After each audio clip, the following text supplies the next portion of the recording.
From the All Indiana Podcast Network. The All Indiana Podcast Network. This is the News 8 Daily 8. Now all the latest news. Kylie Conway has all the news you need to know. And more. Please stand by. Now, here's Wish TV's Kylie Conway. Hi, this is Kylie Conway, and this is the News 8 Daily 8 for Thursday, May 13th.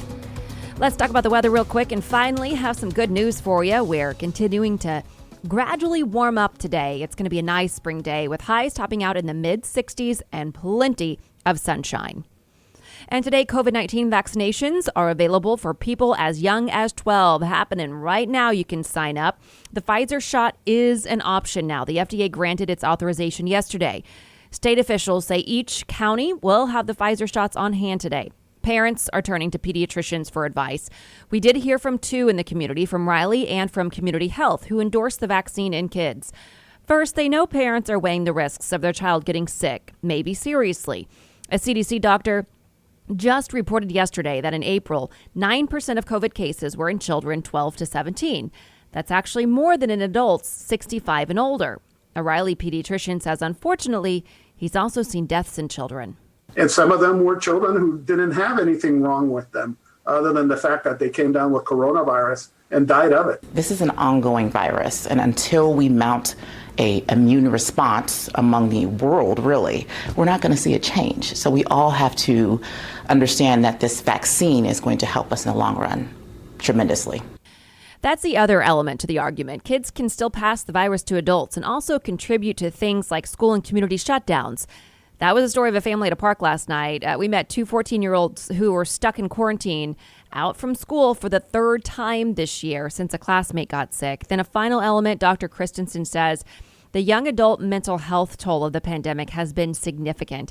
Isolation from community, guilt if they contract or share the virus, and uncertainty about things like graduation. He says the protection offered by the vaccine is also a protection from anxiety, since the vaccine is proven to be effective with low risk of negative side effects. And new advice just in from the CDC that teenagers can still get the COVID-19 shot along with their regular immunizations. The group does not recommend delaying other shots or waiting 2 weeks between shots. The state health department's website is now open. It opened at 8 o'clock this morning to schedule teenagers, 12-year-olds and up to teenage. You can schedule at individual pharmacies like CVS as well right now. CDC data is putting into perspective the risk of a rare blood clotting condition after getting the Johnson & Johnson shot. The agency now says it's received reports of 28 people developing the condition out of 8.7 million people. Of those, 3 people died. You compare those numbers to COVID-19 deaths from March to May, and a person is more likely to die from the virus than the rare condition. The CDC has said the benefits of the J&J shot far outweigh the risks. And Ohio is offering a major incentive to get vaccinated against the coronavirus. On May 26th, we will announce a winner of a separate drawing for adults who have received at least their first dose of the vaccine. This announcement will occur each Wednesday for 5 weeks, and the winner each Wednesday will receive $1 million. Governor Mike DeWine revealed the shot lottery yesterday, if you'd like to call it that. He also announced he's lifting all coronavirus restrictions at the end of the month, beginning June 2nd, actually. DeWine says teenagers who get vaccinated will be eligible for a drawing for a full 4-year college scholarships, including room and board there, because teenagers won't be eligible for that lottery, but you can get 4-year college paid for. The Colonial Pipeline is back online after a 6-day shutdown. The company says the main line and its offshoots are open, but also warns it may be days before supply is back to normal. The restart comes as many southeastern states are just inundated with shortages. According to Gas Buddy, at least half of the gas stations in Georgia, Virginia, and the Carolinas are out of gas. North Carolina's governor is asking people to stop panic buying. Please don't buy gas if you don't really need it right now. Save it for the people who do. President Biden signed an executive order Wednesday addressing cyber attacks like the one that halted the pipeline service. The order requires software used by the federal government to add new standards, including encryption and multi-factor user verification. And we've looked at gas prices in Indiana for you. According to AAA's gas price listings, the average cost of a gallon of gas in the state this morning is $2.97. That's up 8 cents from last week's average of $2.89. A month ago, the average was $2.75.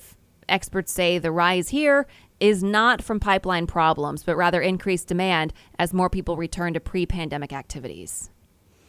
Congresswoman Elise Stefanik is making her case to be the next House conference chair. She wrote a letter to her Republican colleagues campaigning her case as the best person for the role. The New York lawmaker is promising to create unified leadership to help regain the majority in 2022. In the letter, Stefanik also details her goals as conference chair. They include unifying the party's message, clearly sharing that message, and making sure all members have a chance to shine. Yesterday, House Republicans voted to remove Liz Cheney from the leadership position. Some conservatives are hesitant about Stefanik, but she does have the support of Minority Leader Kevin McCarthy. I think Elise has done an amazing job throughout. People are going to have a difference of opinion. House Republicans could vote Stefanik into her new role as early as tomorrow.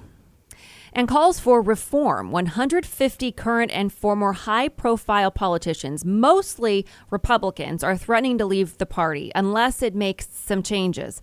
The group is unhappy with the GOP's embrace of former President Trump. The names are attached to a letter titled A Call for American Renewal. We got a first look at it this morning. The Deseret News, a paper in Utah, is the first to publish it. The group outlines 13 principles that will either force the party to reimagine itself or lead to the creation of an alternative party. The principles include truth, the rule of law, and ethical government. And developing in Washington, D.C., former White House counsel Don McGahn will testify in front of the House Judiciary Committee. The date isn't set yet, but a court filing from the Justice Department says it will happen as soon as possible. The filing sets clear ground rules for the appearance, focusing questions on the Robert Mueller investigation into Russian interference and whether former President Trump tried to obstruct it. McGahn served under Trump until the fall of 2018.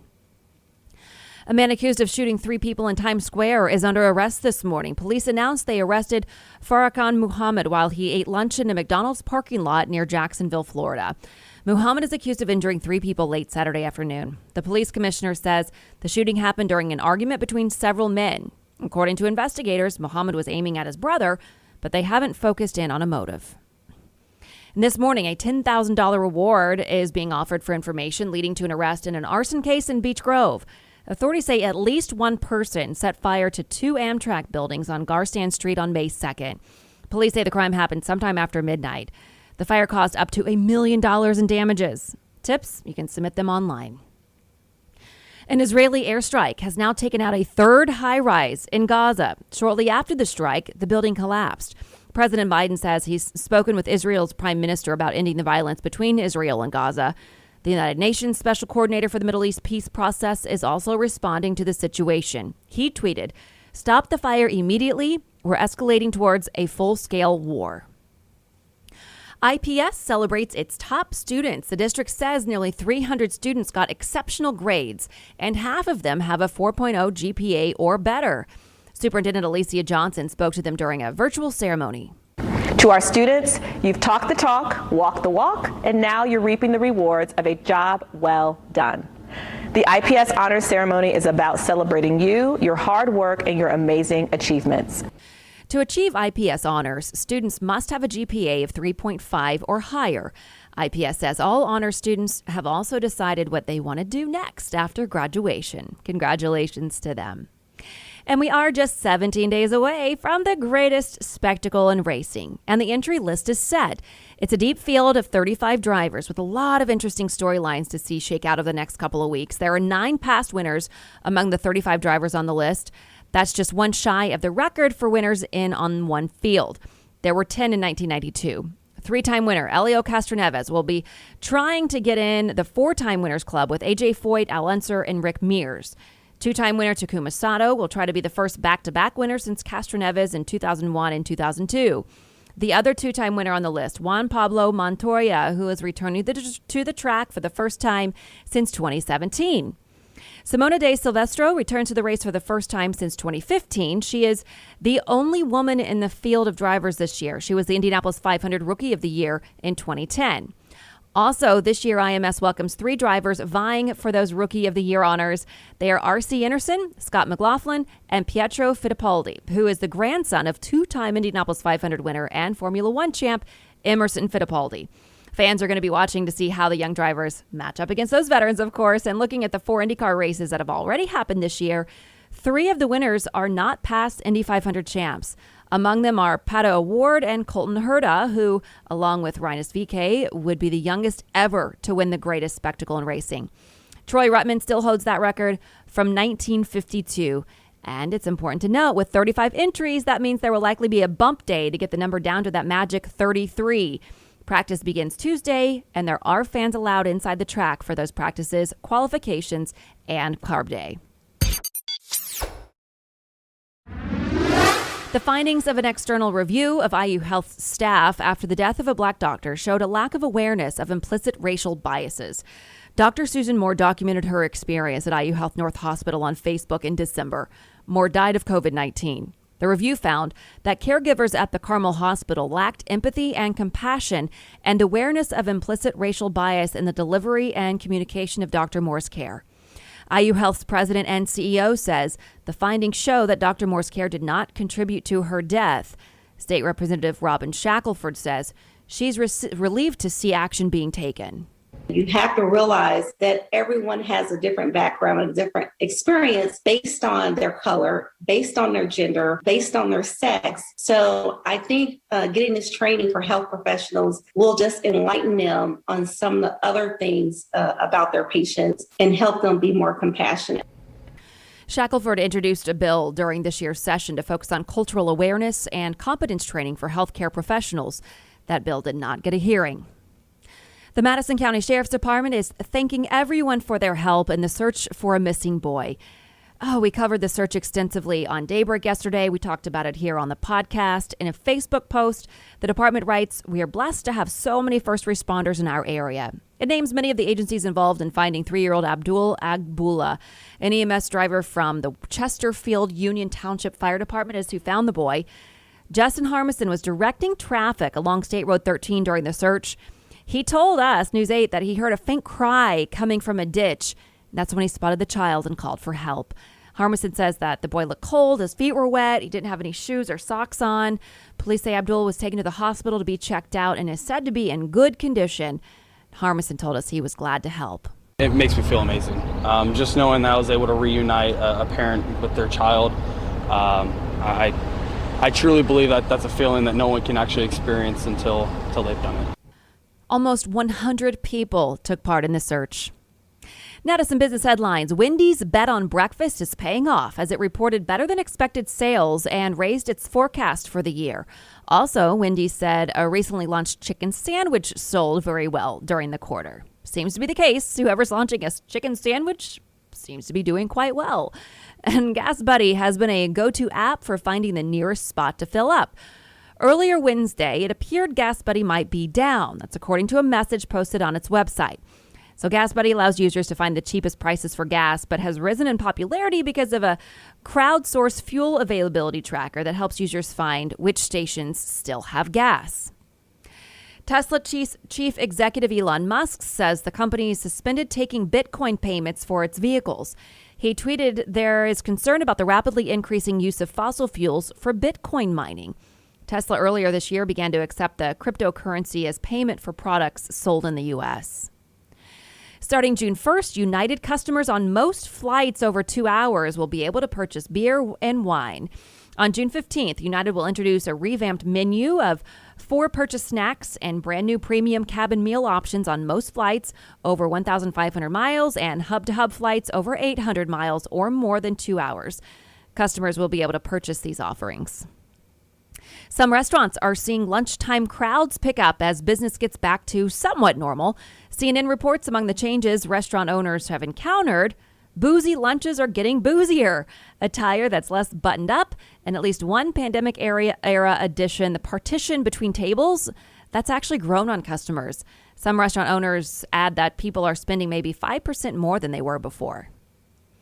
To some sports headlines. Single-game Colts tickets go on sale at 11 this morning. If you're tuning into the podcast after 11, you better scramble. Go get you some. Now that the schedule is in, the team has 4 primetime games. 3 of them are on the road. Week 5 is a Monday night matchup in Baltimore. Week 7 sees the Colts play the 49ers in San Francisco. Colts will host the Jets Week 9 for Thursday night football. And for the first time, the Colts get a Christmas night kickoff in Arizona. Owner Jim Irsay says he's optimistic about the season. We're a completely different football team with these two edge rushers and Carson Wentz at quarterback. I mean, that changes everything. That really, and it has to be proved, we have to go out and play. This is a first season with a 17-game schedule. The first preseason game is August 9th at home against the Carolina Panthers. In downtown Indianapolis honored Bobby "Slick" Leonard with a final night with his name and fame in lights. The AES building served as a giant projector screen for a visual memorial to Leonard's contributions to the state and city through basketball as a player, coach, and broadcaster.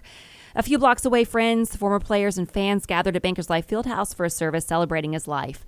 Speakers included Mayor Joe Hogsett, who proclaimed May 29th will be Bobby "Slick" Leonard Day. The date, 5/29, is a nod to Slick's 529 wins as a coach. Leonard died last month at 88 years old.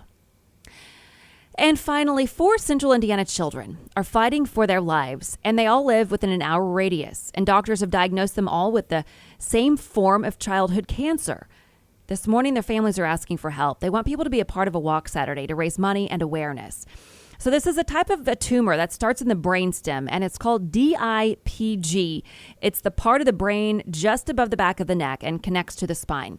Most of the time, doctors can't operate, and the survival rate is very low. There's no cure for the tumor, but as Katie Wisely reports, it is not stopping one Greenfield 5-year-old from living her best life.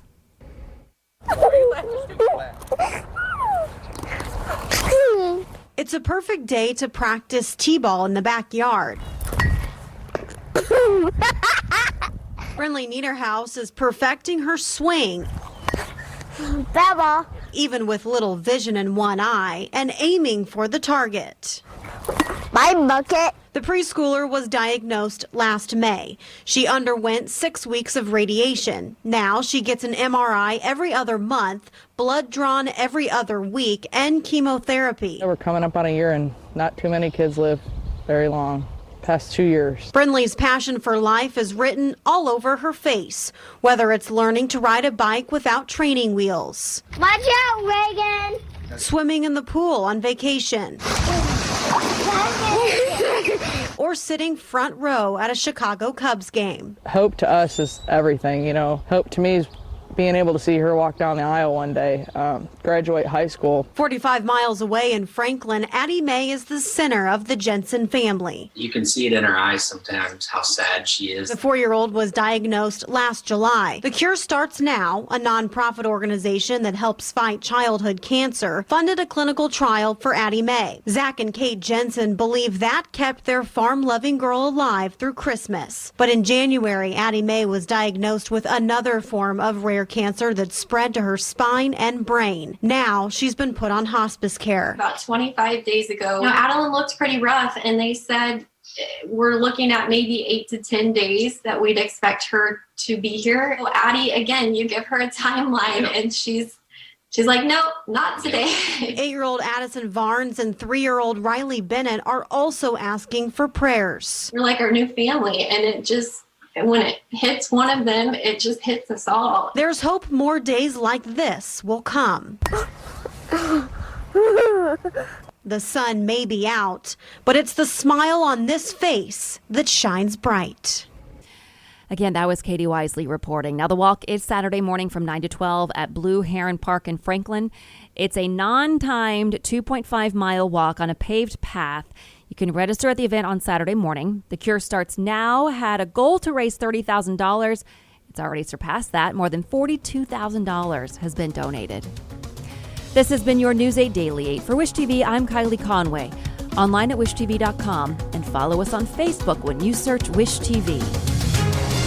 Check out more podcasts from the All Indiana Podcast Network now at allindianapodcastnetwork.com. allindianapodcastnetwork.com.